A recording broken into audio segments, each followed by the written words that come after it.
Have you ever wondered what lingers in places where death comes too swiftly, too often?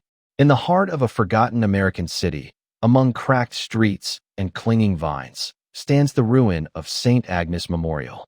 Once a beacon of hope bathed in sterile white light, its aged brickwork now looms against the night sky like a tombstone chiseled with the names of the lost. They say the walls remember, and if you listen, under the broken windows and through the echoing halls, you can almost hear them whispering. It was supposed to be a place of healing, until the year everything changed. Until the hospital itself, as if animated by some malevolent force, turned on its patients. 213 souls, each admitted with hope, each carried out in a shroud of inexplicable terror. Was it the infection that slipped through the vents? Some rare toxin leaching out of the ancient pipes? Doctors wrote their symptoms in frantic, trembling hands. Families spoke in whispers about the St. Agnes curse. But the truth defied science, unraveling logic itself.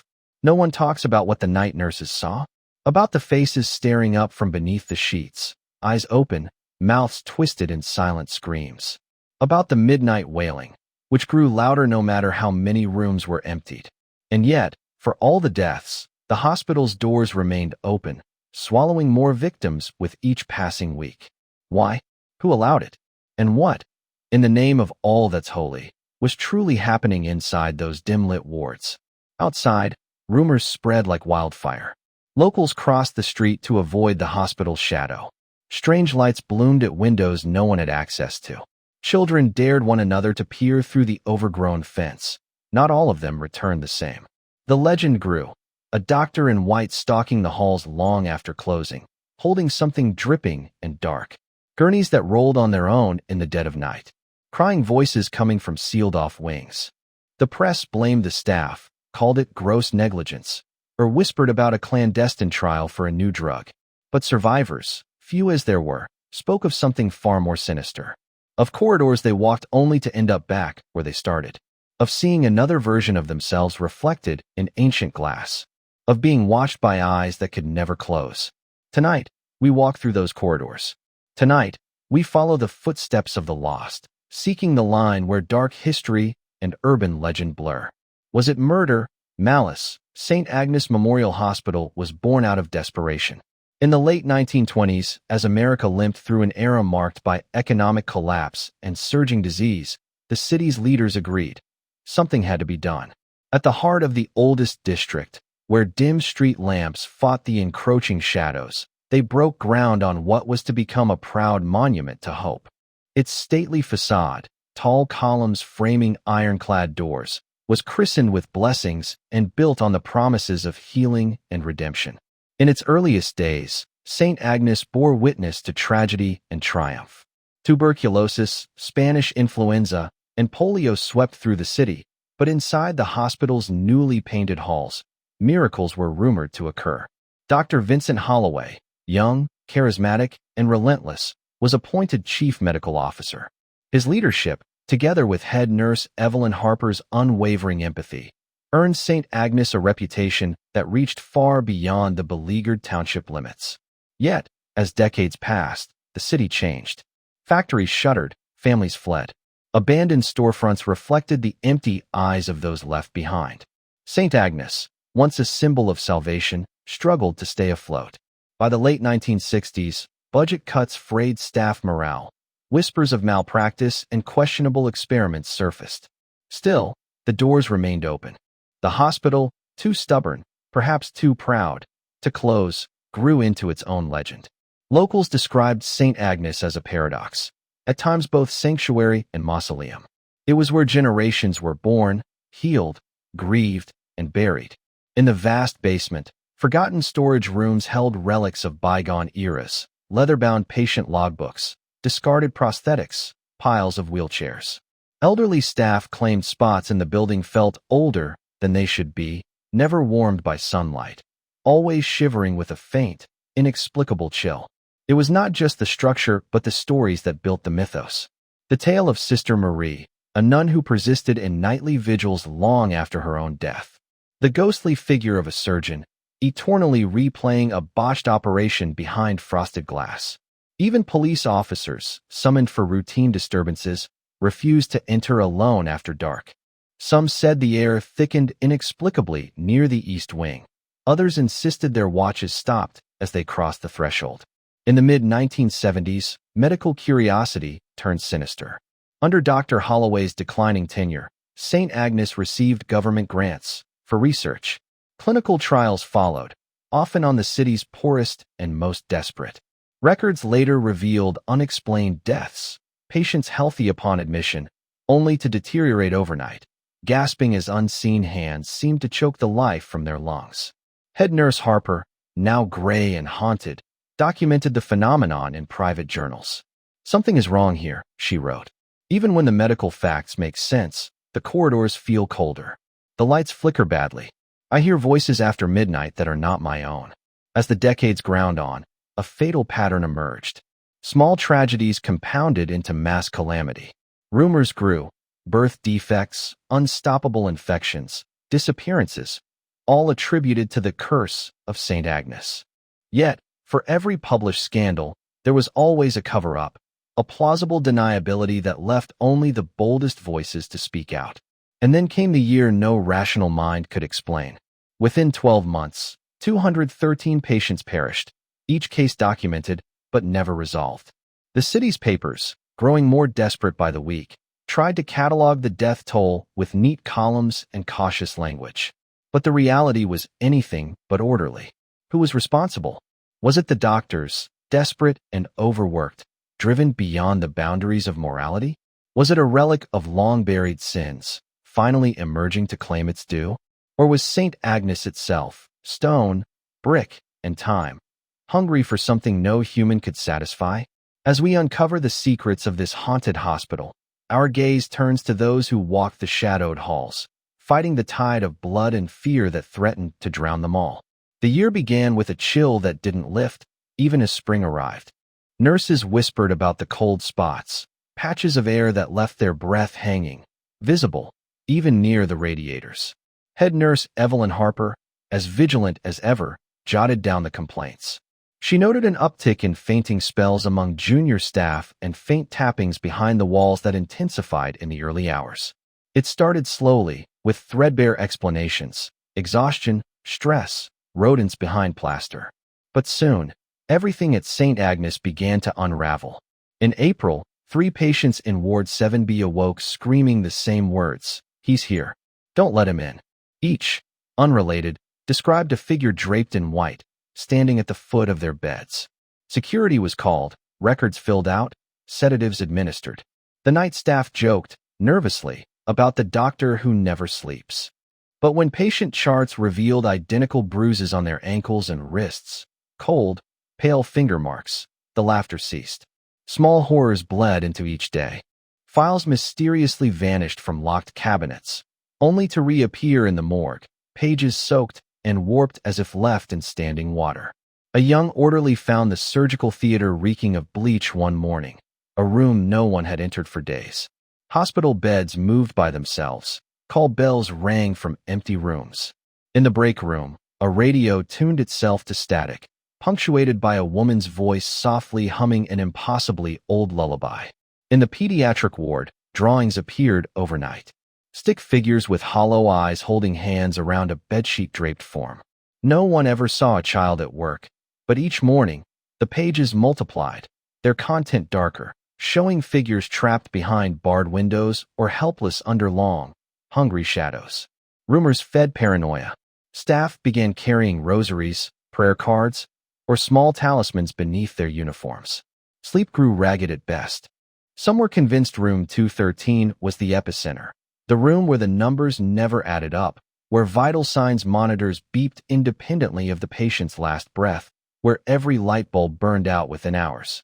Doctors attempted to rationalize the fear: medications, the stress of long shifts, and substandard insulation. Each theory fell apart as symptoms kept spreading.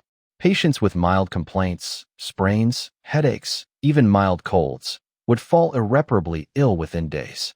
Their fevers spiked, eyes glazed, and a handful began babbling about the shadows in the floor. A visiting priest, called in after a particularly harrowing midnight, left without offering a single prayer. He drove away pale as ash, murmuring to himself, refusing to ever return. Then there were the eyes. At first, only the night shift saw them, peering through vents, shimmering in the glass, just behind the X-ray machine. Animal, human, inhuman, no one could agree. But each time an eye was spotted, someone died within the hour. There were no explanations, only mounting dread. The tension grew unbearable. By midsummer, patients and staff alike spoke in hushed tones, sleep-deprived and gaunt. Records showed a rash of sudden, unexplainable deaths. Authorities investigated and found nothing amiss. A failing hospital, they said, haunted only by its own decline. But those who remained, the ones who saw behind the veil of rational explanation, carried a knowledge that chilled them to the marrow. Something in St. Agnes wanted to be seen. And as the body count climbed, its presence grew bolder. By late summer, fear had matured, ripened into something tangible. Evelyn Harper, who once navigated the labyrinth of corridors with calm, now jumped at the shriek of the intercom and flinched at shadows that stalked her reflection. Nurses wept after midnight, cheeks streaked with silent tears, because their dreams were no longer their own. Patients murmured about the doctor behind the glass, a silhouette with too many fingers, gliding from room to room without a sound. Some began to vanish. Not die, vanish. The first was an elderly man, admitted for pneumonia, who wandered the halls muttering about a child's laughter echoing in the pipes. On a storm-racked Sunday, he stepped out for water and was never seen again, his hospital bracelet found days later in the mouth of a defunct furnace. Others met very different fates. A respected surgeon, desperate to expose what he called the rot, set up hidden cameras hoping to catch vandals or saboteurs. All that survived were hours of footage showing static. Then, at precisely 3:13 a.m., a shape would glide past lens after lens, a blur with hollow eyes, accompanied by the sound of dragging chains. The surgeon quit days later, leaving his resignation unsigned, his office sealed by management. Hospital records swelled with errors, patients listed in two places at once, death certificates printed hours before the actual passing. A ward phone that had sat dead for years began ringing at night. Calls were always the same. A voice, infantile and slow, reciting the patient census backward, finishing with, "This is not enough." Doctors performed desperate autopsies seeking logical explanations, rare contagions, poison, even undiscovered psychiatric breakdown. Their findings would not be released. Instead, censored summaries appeared in staff mailboxes, no anomalies found. But rumors spilled out anyway. One nurse claimed to see organs shift in a body bag, as if searching for their rightful owner. A janitor discovered footprints, bloody, child-sized, in the basement morgue, yet no children had died that week. Each night grew longer. Electronic equipment failed, batteries drained, watches stopped at 2:13 a.m., a time now synonymous with dread. Those who tried to flee, patients healthy enough to discharge themselves, discovered their paperwork mysteriously delayed, cars with slashed tires, or faces peering at them from upstairs windows as they hurried away, making escape impossible. Local police began to investigate the missing, the dead, the rising hysteria. But files vanished from precinct desks, officers grew ill, and evidence, hair, skin, smears of blood, never matched any known staff or patient. Survivor statements were cryptic, and then the notes began to appear. Scraps of parchment, sometimes stuffed in pillowcases, sometimes taped to the nurse's station. All bore the same red ink, written in a hand no one recognized, one by one. No one leaves. This is where it eats. On the night the staff found the 12th note, the elevators opened by themselves, revealing an operating theater that hadn't been unlocked in decades. The room inside dripped with condensation, walls streaked with bloody handprints. Terror now held dominion. The survivors whispered of a monstrous presence, born from buried secrets and decades of suffering, now strong enough to hunt, manipulate, and feast. Each night, the hospital grew louder, doors slamming, unseen footsteps racing just past vision, screams silenced before they could echo. The mystery was no longer who or what claimed the 213 lives, but how anyone had ever escaped to tell the tale.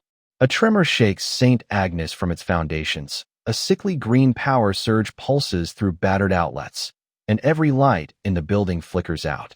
For a moment, utter blackness, then backup lights groan to life, staining the world blood red. Shadows flood the halls, coiling and writhing like animate things. Nurse Harper, wild-eyed, leads the last remaining staff and patients to the ground floor lobby, her voice nearly lost to the roar of distant winds and shuddering walls. In a corner, a mother huddles with her child, both praying in desperation. Clock stop at 2:13 a.m. Over the PA system, static erupts, morphing into the lullaby that has tormented everyone for months. It plays backward, warped and sinister. A baby cries somewhere in the labyrinth, and something answers, deep and guttural. The air at once grows ice cold.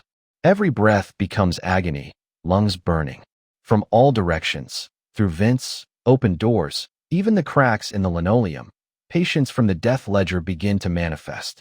Some crawl, some limp, others float silently, all wear the hospital's signature white bands. Their eyes are empty, skin blackened in places as if burned or rotten. Some mouths move, wordlessly screaming. Harper staggers back, clutching her cross, her voice trembling. You must leave them in peace. They don't belong here anymore. But the procession doesn't stop. Walls pulse, seeping black ichor. The building groans, beams creaking overhead as if straining under impossible weight. The survivors attempt escape, but every exit locks, doors sealing tight with iron shrieks. Windows frost over, obscuring everything beyond them. St. Agnes has become a tomb, intent on keeping its secrets sealed forever. The spectral Dr. Holloway glides closer. His feet do not touch the floor. His hands, fractured, trembling, each finger elongated by grotesque bone, stretch toward Evelyn Harper, and his face, at last, is revealed. It's hollow, like a mask, inside swirling a dark mist filled with the faces of the dead. With each step, the temperature plummets. Harper pleads with him, voice breaking. You were supposed to save them. Why did you let this happen? He does not answer. Instead, from his open mouth pours a howling wind carrying voices, hundreds of names, chanting, crying, begging for release. The angry dead close around the living, their hands all reaching, all accusing. One young nurse collapses, eyes rolling as she slumps into the embrace of invisible arms. Another tries to break through the glass, beating until her hands run red. A siren wails at the edge of hearing, getting closer, then evaporating as if erased. In the chaos, Harper realizes, room 213, always avoided, never opened, is now the very center of the building's hate. Driven by a force she doesn't understand, she staggers toward it, survivors at her back. The door is ice cold, its handle slick with what could only be blood. With a scream, she flings it open. Inside, an impossible vision, an operating theater as it was decades ago. Every patient who died in the cursed year is present, seated in shadowy rows, faces lit by electric candles. In the center, the real Dr. Holloway, young, alive, performing a surgery no one can see, his hands moving faster and faster with every chant echoing from the crowd. He glances up. His eyes, black pits, meet Harper's. Suddenly, the audience rises, mouths unhinged, a wail so deafening the walls fracture. The candles flare, casting monstrous shadows that lunge from the walls, grabbing at the living. One by one, staff members are dragged screaming into the darkness. The child cries out, and the temperature falls even further as the shadow of a surgeon's hand closes around them. The building screams, lights exploding in showers of sparks, as the tide of vengeance and loss pours from its walls. Something ancient, vengeful, and eternally hungry, born from pain and neglect, is finally free. The storm outside has passed, leaving a brittle silence. The survivors, if they can be called that, wander the halls in shock, mouths agape and eyes ringed with grief. Evelyn Harper, bruised and shaken, stands at the center of the ruined lobby, clutching the locket she's never removed since her first days at St. Agnes. Around her, former colleagues murmur in confusion, disbelieving what they've seen. The air is empty of ghosts, but heavy with the memory of their cries, a shiver that won't dissipate. Investigators arrive before noon, summoned by desperate calls and the knowledge that something unspeakable happened here. Tape cordons off every entrance. Police charts record missing staff, shattered equipment, and cracks in the very foundation, as if the hospital were struck by an earthquake localized only to its haunted core. Yet, with files scattered and evidence corrupted, the official story stutters. They call it a gas main incident, or perhaps a mass psychogenic illness. Anything but the truth. When officials review security footage, they only see flashes of static and shadow, punctuated by an inexplicable, cold fog rolling through the main floors just before the power collapsed. A few details surface: a bloodstained roster with names erased mid-stroke, footprints ending at walls with no exit, shattered syringes in a circle on the lobby floor. Evelyn Harper is interviewed dozens of times. Each answer she gives becomes more evasive, clouded by the swirl of horror and helplessness etched into her memory. "We were wrong to stay so long," she says, voice trembling. "But I think it's done now. Or at least, it's sleeping." But whispers remain. Some bystanders claim to see flickering lights in room 213, flashes of white in the windows after midnight, mist crawling across the nearby cemetery lawns. Others report finding scraps of torn sheet music, remnants of the lullaby, tangled in the hospital gates. And the city, forever changed, becomes even more careful not to speak St. Agnes's name aloud after sundown. No official cause is ever named for the deaths of 213 souls. Some theorize about haunted ground, mass hysteria, or a gas leak hidden in the old infrastructure. But the truth slips away, lost between the folds of reality and legend. Only those who were there understand the full cost that suffering and neglect can take on a life of their own.